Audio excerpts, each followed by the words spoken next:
Good morning है सबैजनालाई र अहिले चाहिँ म बागडोग्रामा छु है गेस्ट हुनु गएको र उहाँहरू चाहिँ मसँग घुमेको चाहिँ 4-5 खेप भइसक्यो मसँग आएको र उनीहरू अहिले पनि जान्छ आउँछ घुम्छ है मसँग नै आउँछ 3-4 खेप भयो मसँग आएको सिक्किम आएको र मैले पनि यसो सोचेँ है अब उनीहरूलाई म ड्रप गर्नु गएको एयरपोर्ट र मैले पनि सोचेँ है उनीहरूलाई पनि हाम्रो तर्फबाट केही एउटा गिफ्ट दिउँ है र उनीहरू पनि खुसी हुन्छ भनेर चाहिँ मैले मेरो गेस्टलाई है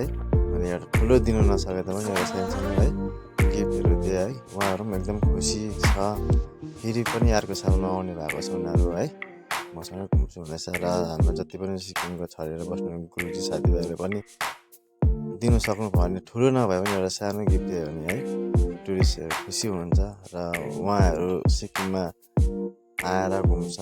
नै छ उहाँहरू नै छ भने हाम्रो पनि सबै यता छ है र तपाईँहरूले यो भिडियोहरू यसो लाइक कमेन्ट सेयर पनि गरिदिनुहोस् होला थ्याङ्क यू।